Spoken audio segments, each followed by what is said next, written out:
Hola, ¿cómo estás? Te damos la bienvenida a una nueva edición de Negocios son Negocios, un programa destinado a promover el espíritu emprendedor. Nunca te olvides que si lo podés soñar, lo podés hacer, y te saludamos y empezamos ya con el programa.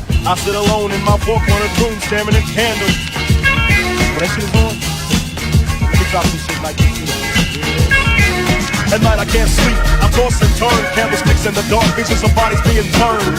Four walls just staring at a nigga. I'm paranoid, sleeping with my finger on the trigger. My mama's always stressing I ain't living. Bueno, buenas noches, nos encontramos nuevamente en Negocios son Negocios y hoy vamos a conversar con una persona muy especial sobre una temática muy interesante que tiene mucho que ver con el momento que estamos viviendo en el mundo, el Mundial de Qatar, pero también mucho con las raíces culturales y las raíces étnicas de la Argentina, que es Adam Hussein, que va a hablarnos desde el diario sirio-libanés, y vamos a charlar un poco sobre los árabes en la Argentina y también un poco sobre los árabes en el mundo. No nos va a dar mucho tiempo para hablar en profundidad, pero creo que es una oportunidad única para conocer una parte no tan difundida de una realidad fundamental de nuestro país. ¿Cómo estás, Adam? ¿Qué tal? ¿Cómo estás, Martín? Muchas gracias por la invitación y un saludo a tu audiencia y a los amigos. Bueno, gracias por la posibilidad de conversar con vos. Y bueno, y en primer lugar, contanos por favor qué es el diario sirio-libanés. Bueno, exacto. Te agradezco la oportunidad. Y nosotros, bueno, trabajamos el tema de difusión, es un medio de difusión informativa, el órgano hoy por excelencia y desde siempre, originalmente, uno de los órganos de excelencia de la colectividad en la difusión de la información ateniente a las instituciones de la colectividad sirio-libanesa en la Argentina, que es lo que la gente normalmente conoce como la colectividad árabe de la Argentina, mayoritariamente sirio-libanesa. La difusión, ya te digo, de la realidad y la actualidad de las instituciones, y también la visión de la actualidad regional de la zona de origen de nuestros ancestros inmigrantes, que vendría a ser lo que se llama el Levante, en lo que la gente conoce como Medio Oriente, que más correcto sería llamarlo Cercano Oriente. En el Cercano Oriente, el Levante, que es puntualmente la zona de Siria, Líbano, Jordania, Palestina, un poco Irak también con la Mesopotamia al lado. Es todo parte de una zona histórica que tiene una historia en común y un devenir común indudable. Dentro de un marco cultural muy amplio que es el mundo árabe o la región árabe, llamémosla, como un ente cultural amplio de conexión idiomática e histórica, que también abarca, por supuesto, la península árabe en el sur, que todas estas serían las dos secciones, las dos zonas asiáticas, y dos zonas en África, que sería Egipto, como la histórica cultura egipcia, y el resto del norte de África, que se llama el Magreb. Así que bueno, todas estas cuatro regiones son parte del histórico, el gran bloque del mundo árabe, del cual Siria y Líbano son los países de donde hoy los estados modernos de los cuales vienen nuestros ancestros, en épocas que aún no estaban las líneas geopolíticas definidas. Este periódico, fue fundado en el año 1929 por un gran prohombre de la colectividad que se llamaba Moisés Azize, una personalidad destacadísima, fundador de muchísimas instituciones culturales, sociales, políticas, educativas. El Banco Sirio-Libanés del Río de la Plata fundó este hombre. Todas estas entidades en los años 20. Una de ellas, muy destacada, fue el diario sirio-libanés, que se editaba diariamente, no semanalmente, diariamente en papel, y se distribuía a todo el país con una tirada que para la época es importantísima, de más de 40.000 ejemplares, diaria. Y se estuvo editando el diario sirio-libanés en papel hasta el año 69-70 prácticamente, y tuvo un impasse luego que no estuvo saliendo, y a partir del 2000 se empezó el proyecto desde la gente del Club Sirio-Libanés de Buenos Aires, que es un poco la heredera de la conexión con el señor Azize, y por cuestiones institucionales que luego podemos ahondar si querés, el Club Sirio-Libanés decide tomar como un objetivo reflotar el diario, pero ya actualizado a las necesidades de hoy, en un medio informático y electrónico, ¿no? Porque ya hoy en día ponerse a hacer un diario en papel no es un proyecto viable, De hecho, los diarios en papel es todo un tema para charlar aparte también, ¿no? Los que están por mantener un nombre y una presencia, pero realmente no tienen la difusión que tenían en otra época. No se estila ya leer el diario en papel de la gente. La gente, ya sabemos que los medios hoy se mueve todo por el telefonito y la compu con furia. Incluso están dejando la compu la gente y se maneja todo en el teléfono, ¿no? Así que bueno, en síntesis, el diario está desde el año 29, o sea que tenemos una herencia de más de 90 años de historia en el diario sirio-libanés. En 2019 celebramos 90 años de historia, porque es el mismo periódico, la misma intención y la misma herencia cultural y la misma línea editorial. Sí, y te consulto, ¿en qué periodos migraron los sirio-libaneses a la Argentina? Acá se los suele llamar turcos a veces, porque venían con el pasaporte otomano, ¿no? Correcto, era la época del Imperio Otomano, correcto. Imperio Otomano, y en términos de la población total argentina, ¿es importante en volumen la población migrante y hay una población que no se reconoce o que se fue perdiendo el rastro de sus orígenes? Bueno, muy buena pregunta, Martín, excelente. Mira, síntesis, porque es larguísimo este tema, pero por supuesto lo vamos a tratar de hacer siempre sintético para el programa. A partir de 1860 ya hay rastros de los primeros migrantes de la zona de nuestros ancestros, muy poquitos obviamente, casos aislados, estando ya en una etapa de decadencia del Imperio Otomano, casos de gente que se iba por situaciones de complicación económica principalmente y buscar un horizonte mejor para sus hijos. Ya luego esto se maximiza con el gran periodo de inmigración fuerte, que ronda entre 1910, o sea, ya sigue viniendo gente y empieza más fuerte a partir de 1890, pero el periodo fuerte es de 1910 a 1930, esos 20 años, el periodo de gran afluencia de migración, incluso de otras comunidades. La Argentina en ese momento le coincidió con un momento de mucha prosperidad a la Argentina, excelente posición de nuestro país en ese momento en el contexto económico, político, etc. Con lo cual era un horizonte, toda Sudamérica en general, pero la Argentina puntualmente era realmente muy, muy deseable para todos. Por eso ahí es donde como argentinos sabemos que han venido los italianos, los españoles. Por supuesto, después todo esto se sumó más gente en todos los grupos comunitarios en distintas oleadas migratorias que hubo después de la Segunda Guerra, sobre todo los europeos en ese caso, el caso de italianos y demás que han venido, y españoles o españoles con la guerra de España de los 30, previa a la Segunda Guerra, con lo cual entre los 40 y los 50 hay otro grupo, pero no fue nunca tan fuerte como el gran aluvión que hubo inmigratorio en la Argentina de 1905 a 1930. En ese bloque siempre tenemos que saber nosotros como argentinos, es muy importante que lo sepamos, que tenemos como primera en cantidad de gente que ha llegado la colectividad italiana, con todas las variedades regionales, por supuesto, de lo que es Italia, ¿no? Luego la colectividad española, que ya tenía conexión con la época de la colonia, la presencia criolla, la presencia española, ya lo sabemos, por supuesto, o sea, sí tenía una relación con el génesis de la Argentina, y como la rareza principal, que era justamente el no europeo número uno que llega en cantidad, son los sirio-libaneses. O sea que queda como tercera en cantidad, están los listados históricos, con lo cual hoy podrías hablar de, si se quiere, un 8, un 10% de la población argentina con un origen y una conexión con los sirio-libaneses, seguro. Ahora, llámese, si querés, 3,5, 4 millones de argentinos. 3, 4, lo cual no está mal. Ahora, obviamente, no todos están... ¿Qué pasa? Han pasado 5, 6, 7 generaciones a veces, 4 por lo menos. No todos están conectados fuertemente con las raíces, algunos sí, otros no. Como en todos lados, se va haciendo siempre la asimilación, por supuesto, de todas formas, aún conectados o no con las raíces, como en mi caso, por ejemplo, con abuelos que han venido en 1890 y otros en 1910. Como mi caso, hablando el idioma, conociendo la historia, conociendo la cultura, participando en instituciones, pero aún así, netamente siempre, primero argentino, ante todo. Y conectado con nuestras raíces y todo, pero ya te digo, sin perder de vista como primer elemento nuestra argentinidad, ante todo. Así que esta es la cuestión, las conexiones de Siria y Líbano, lo que hoy son la República Árabe Siria, la República del Líbano, como dos países dentro de los 20 y pico, 24 que forman la Liga de Estados Árabes.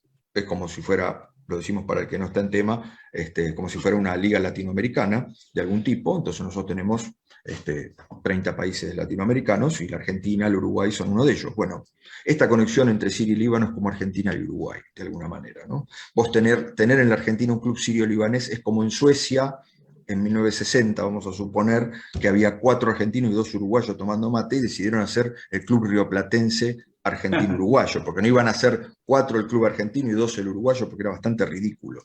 Entonces, para tomar mate todos juntos y tratar de ver si conseguían dulce de leche, decidían hacer una institución juntos ahí en Suecia, ¿no? Suponte. Bueno, esto mismo le ha pasado a los sirio-libaneses, que de hecho más todavía, en el caso de la fundación de las instituciones en la Argentina, y los clubes sirio-libaneses, que la gente llama como club árabe, normalmente conoce como el club árabe de cada ciudad, de cada lugar, se han fundado antes de la existencia de los estados modernos de Siria y Líbano, cuando todavía estaba la presencia colonial europea, después de la caída del Imperio Otomano en la Primera Guerra. En el 17, con lo cual del 17, en la entreguerra del 17 al 45, digamos, incluyendo la Segunda Guerra, estuvo esto que se llamó la época de los mandatos. Francia e Inglaterra tomaron la zona con la excusa de los estamos ayudando a liberarse del yugo otomano, pero ustedes no están preparados para ser independientes, con lo cual inventaron este pseudo colonialismo que en la época, una variedad del histórico colonialismo que ya no estaba bien visto hacerlo directamente como en el siglo XIX, entonces crearon esta figura llamada del mandato, con el colonialismo francés e inglés que conocemos de toda la vida, dividiéndose la zona. Fruto de eso es lo que hoy tenemos como 4, 5, 6 estados donde históricamente es un solo pueblo, una sola historia, una sola tradición. Sí, y te consulto en el caso de la inmigración hacia la Argentina, si fueron los sirios libaneses se radicaron en algún área particular de nuestro país. Sí, hubo mucha distribución realmente, te diría prácticamente en el 99% del territorio nacional hay gente de origen. Ahora, ¿dónde ha ido la mayoría, que es tu pregunta? Sí, mucho al noroeste y la zona centro. Mitad por la riqueza y la distribución del país, porque pensemos en la Argentina de hace 100 años, la Patagonia no estaba prácticamente desarrollada. Hasta el día de hoy estamos peleando por poblar nuestra Patagonia, darle el protagonismo que merece y que no nos sea tan cara por vivirla, hacerla, conectarnos, por nuestra realidad de país centralizado en Buenos Aires y mucha historia que tenemos y cuestiones argentinas que las conocemos, ¿no? De los ferrocarriles ingleses y demás. Bueno, conclusión, que hace 100 años, una Argentina en la que la riqueza del país estaba del centro para arriba, obviamente iban a ir mayormente al centro para arriba.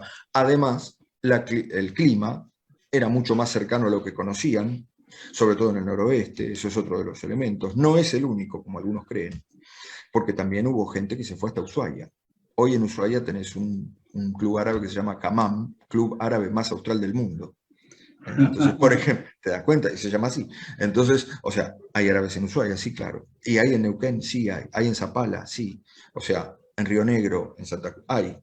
Sí. Ahora, todo el mundo conoce a los árabes de Santiago del Estero, a los de Tucumán, a los de Salta, a los de Jujuy, que son de una presencia importantísima y un desarrollo importantísimo para sus provincias, de Catamarca, La Rioja, ¿no? Sin dejar de nombrar a ninguno. Mendoza, el Cuyo también, Mendoza, San Luis, San Juan, por supuesto, y la Mesopotamia nuestra, el litoral también, Corrientes, Entre Ríos, Misiones, por supuesto. Ni hablar, ya te digo, Buenos Aires, Santa Fe, Córdoba, ni hablar. O sea, todo el centro y norte del país está clarísimo la presencia, y ya te digo, cuanto más al norte te vas pasando Santiago del Estero, más todavía. Como decíamos una vez con un amigo paisano argentino de origen, sirio-libanés también, me dice, vos te vas, cuando yo era más chiquito, no me acuerdo, me decía, vos te vas arriba de Tucumán, pasando Tucumán, y parece que lo único que pasó fue que pasó un avión tirando árabes. Lo único que hay. O sea, viste, no, a ver, no estamos minimizando por eso la presencia de los demás, no es que no haya un González y un Ferrarotti, por supuesto que los hay, somos todos argentinos sin distingo, pero digo, es muy importante la presencia de los árabes en Salta y Jujuy, en La Rioja y Catamarca, sin duda, el noroeste es muy fuerte. Ahora ya te digo, La presencia está en todo el país con instituciones y con presencia en todas las grandes capitales provinciales y en todas ellas encontrás un desarrollo de gente que, como todo descendientes de inmigrantes, lo mismo le pasó a las demás colectividades, sus padres se han dedicado con esfuerzo a hacerse su camino, los inmigrantes llegados, y la primera generación ya se dedicaron a que llegue a la universidad, a que sea un profesional, a que sea o un comerciante o un profesional recibido. Y así empezaron exitosamente a trabajar gente de mucho empuje, como todos los inmigrantes en la Argentina que construyeron el país, y han tenido mucha presencia, y vas a lugares donde ves realmente que han sido fundadores de escuelas, de calles, digamos, ¿no?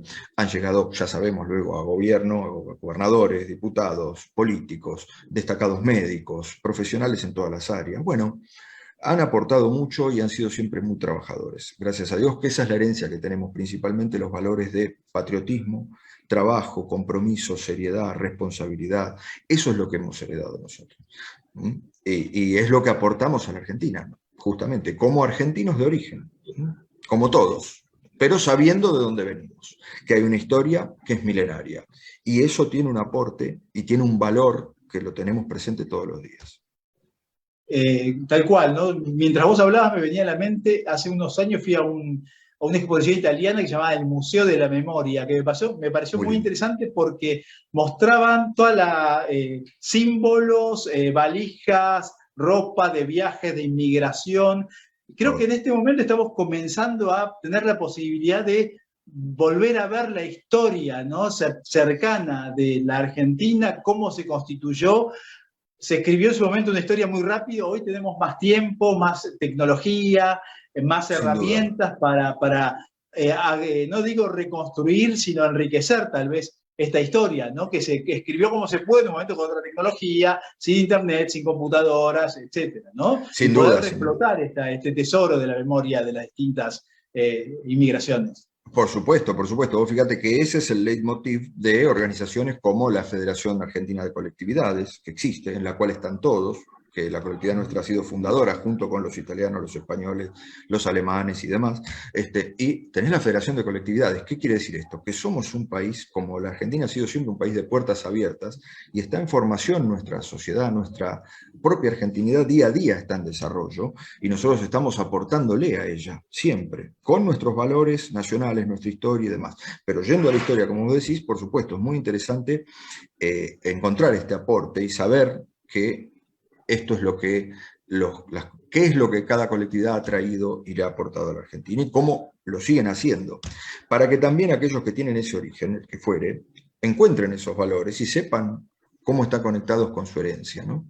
Y qué le pueden dar a su país como argentinos, siempre. Por eso, porque ¿qué pasa? Vos fíjate que esto es muy interesante. Como seres humanos todos tenemos una problemática que es normal, inherente a todo ser humano. Nosotros nunca sabemos si podemos ver más allá de 2 generaciones para arriba. Te pueden contar una historia de tu tatarabuelo, pero nunca lo viste. Algunos ni vieron a su abuelo, porque por ahí tuvo a su padre de grande, como me pasó a mí. Yo conozco todo de mi abuelo y de mi abuelo paterno no lo conozco. Por darte un ejemplo, personalmente falleció un par de años antes que yo nazca. Por darte un ejemplo, sí otros de mis primos mayores.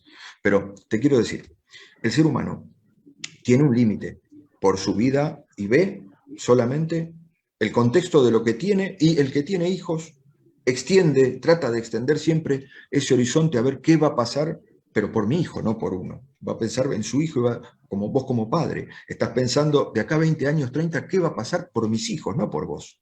Que ya sos un hombre hecho y derecho. Entonces, adulto, crecido, ¿no? Entonces, como uno no tiene visión hacia atrás, salvo un poquito, en la vida real, es importante, en la vida cotidiana, es importante estudiarlo, buscarlo eso, encontrarlo, para saber qué le aportó a lo mío, por qué a mí me atrae, te doy un ejemplo, el aceite de oliva. Vamos a hablar de cosas cotidianas. ¿Por qué a mí me gusta el aceite de oliva? ¿Por qué no me puedo resistir al aceite de oliva? Lo mismo que le pasa a un italiano del sur, que no le pasa a un italiano del norte por ahí. ¿Por qué? Porque eso hay miles de años en el Mediterráneo, y los griegos, y los tanos del sur, y algún español del sur. ¿Por qué? Porque hay miles de años comiendo eso, señor. Está en tu ADN y en el mío, que somos de esa zona. Así como el alemán tiene en el ADN, qué sé yo, el chucrut. O sea, y siglos de cerveza. ¿Me explico? O sea, estos son los elementos en la comida, en el idioma, en la forma de ser, en la forma de saludar, en la gesticulosidad o no, ser gesticulosos, la gente del sur y del Mediterráneo, fíjate, los árabes, los italianos, los españoles, compartimos esto de la mano, el gesto, que por ahí ves un nórdico europeo y es un gesto adusto, diferente, que ni mejor ni peor, distinto. Entonces todos los pueblos tienen su cosa, los orientales extremos, los chinos, los japoneses, cada uno con su identidad. O sea, la humanidad en sí es una riqueza y una amplitud fantástica que lo interesante es nosotros poder encontrar en esa riqueza y en esa multiplicidad y pluralidad los elementos en los que nos reconocemos y poder encontrar de los demás aquello interesante que nos enriquece todo el tiempo y se suma a lo nuestro todo el tiempo. Hoy, con los medios, como vos decís, con toda una amplitud que tenemos, un mundo chiquito, nosotros mismos que somos tipos de 40 y pico, 50 años, hemos visto un mundo diferente sin Internet. Conocimos un mundo donde había que sacar fotocopias en la escuela para estudiar en un libro, ¿no? ¿Te acordás? Que había que ir a la biblioteca a sacar fotocopias. Bueno, hoy tenemos un mundo chiquito así, donde con el mismo botón que yo te estoy viendo a vos y estamos en la misma ciudad, podemos estar hablando con Japón sin ningún problema, sin necesidad de esperar 18 meses que vaya una carta y vuelva, como en la época de nuestros abuelos. Bueno, este mundo chiquito también es chiquito en información. Entonces, es interesante para todos saber que con el mismo botón con el que encontramos una pavada digo, un programa de chusmerío de famosos, si querés, para hablar de banalidades berretas, como argentinos sabemos lo que decimos berreta, por el mismo botón que encontrás la banalidad berreta, tenés por ahí alguien que está hablando de historia de la humanidad, de cuestiones culturales, un viaje cultural que te muestra museos, un documental que te enseña la historia desde sus protagonistas, no desde la visión del otro, yendo in situ a hablar, no sé, por decirte, con el maestro japonés de ese arte de la creación de la espada, y vos aprendiendo cómo hace la katana. Por dar un ejemplo, pero viéndolo a él, no que te lo explique alguien que dice, yo leí que y soy argentino, soy uruguayo, soy francés. No, te lo explica el maestro japonés. Bueno, así con todo. Entonces tenemos mucho acceso a cosas, es cuestión de tener el criterio y la curiosidad y el interés de buscar lo que vale. Porque ya te digo, en la real del dedito, todos pareciera que valen igual. En tiempo, en gasto, en energía, parece que vale todo lo mismo, es el mismo clic. Pero tenemos que saber a dónde ponemos el clic. Lo mismo pasa con las noticias. Lo mismo con la economía, con la historia, con la política. O sea, ¿dónde ponemos el clic? Me parece que ahí es un tema para analizar. Adam, muchísimas gracias por la posibilidad de conversar con vos. Vamos a volver a charlar porque este tema es importantísimo. Recién estamos abriendo una ventana, un primer punto para comenzar a ahondar, ¿no? Y reflotar las raíces de las distintas culturas, etnias que poblaron la Argentina y que son parte de la Argentina, que enriquecen a la Argentina, que la vemos en los hábitos, en los rasgos, en las comidas, tomamos por dadas, pero a veces está bueno no tomar por dado el fatay. Sin duda. Te digo más, te lo cierro con con elementos básicos de la cultura árabe que los tenemos en el día a día y no lo sabemos. La ropa de los gauchos es igual a la ropa de los campesinos de Siria y Líbano de toda la vida, y de Oriente en general. Punto 1. Hay más. Palabras que hablamos en árabe todos los días y no lo sabemos. Aceite, azúcar, arroz. Aceite, azúcar, arroz. Cuando vos decís aceite, azúcar, arroz, estás hablando en árabe y no lo sabías. Hay mucho más. El idioma español tiene mucho aporte del idioma árabe porque junto con el latín, como primer elemento, el latín, porque es un idioma latino, el español junto con el portugués, el italiano y el francés son los 4 idiomas latinos, italiano y francés se considera que son hermanos, y español y portugués otros 2 hermanos, y entre ellos son primos, 2 con 2. Entonces, estos 4 latinos, de ellos, el español en sí, el portugués un poco también, pero el español es el que más influencia fuerte tiene del árabe, precisamente por la cultura arábiga de más de 8 siglos en el sur de España. Hay mucho para hablar. Así que, ya te digo, cuando hablamos nuestro idioma adorado y profundísimo y hermoso y maravilloso y rico, idioma español, estamos también hablando idioma árabe. Tenemos casi un 10% de palabras de origen árabe. Así que, en cosas de todos los días, aceite, azúcar, arroz, y hay más. Cuando quieras. Muchísimas Martín, a tu disposición. Sé que los tiempos del programa son tiranos, así que espero haberte hecho un aporte que te sea útil para la edición, para poder trabajar y comunicar al público. Muchísimas gracias por esta posibilidad, fue muy, muy, muy rico y queremos seguir conversando en otras ocasiones. Adam, Sin así duda. que Adam Un Hussein, gusto. Diario Sirio-Libanés, vamos a volver a hablar sobre los árabes en la Argentina, básicamente la cultura sirio-libanesa. Un fuerte Correcto. abrazo, Adam. Por favor, un abrazo. Estamos en contacto. Saludos a todos. Un placer. I sit alone in my four-corner room staring at candles. When that shit is on, let me drop some shit like this. At night I can't sleep, I toss and turn. Candlesticks in the dark, visions of bodies being burned. Four walls just staring at a nigga. I'm paranoid, sleeping with my finger on the trigger.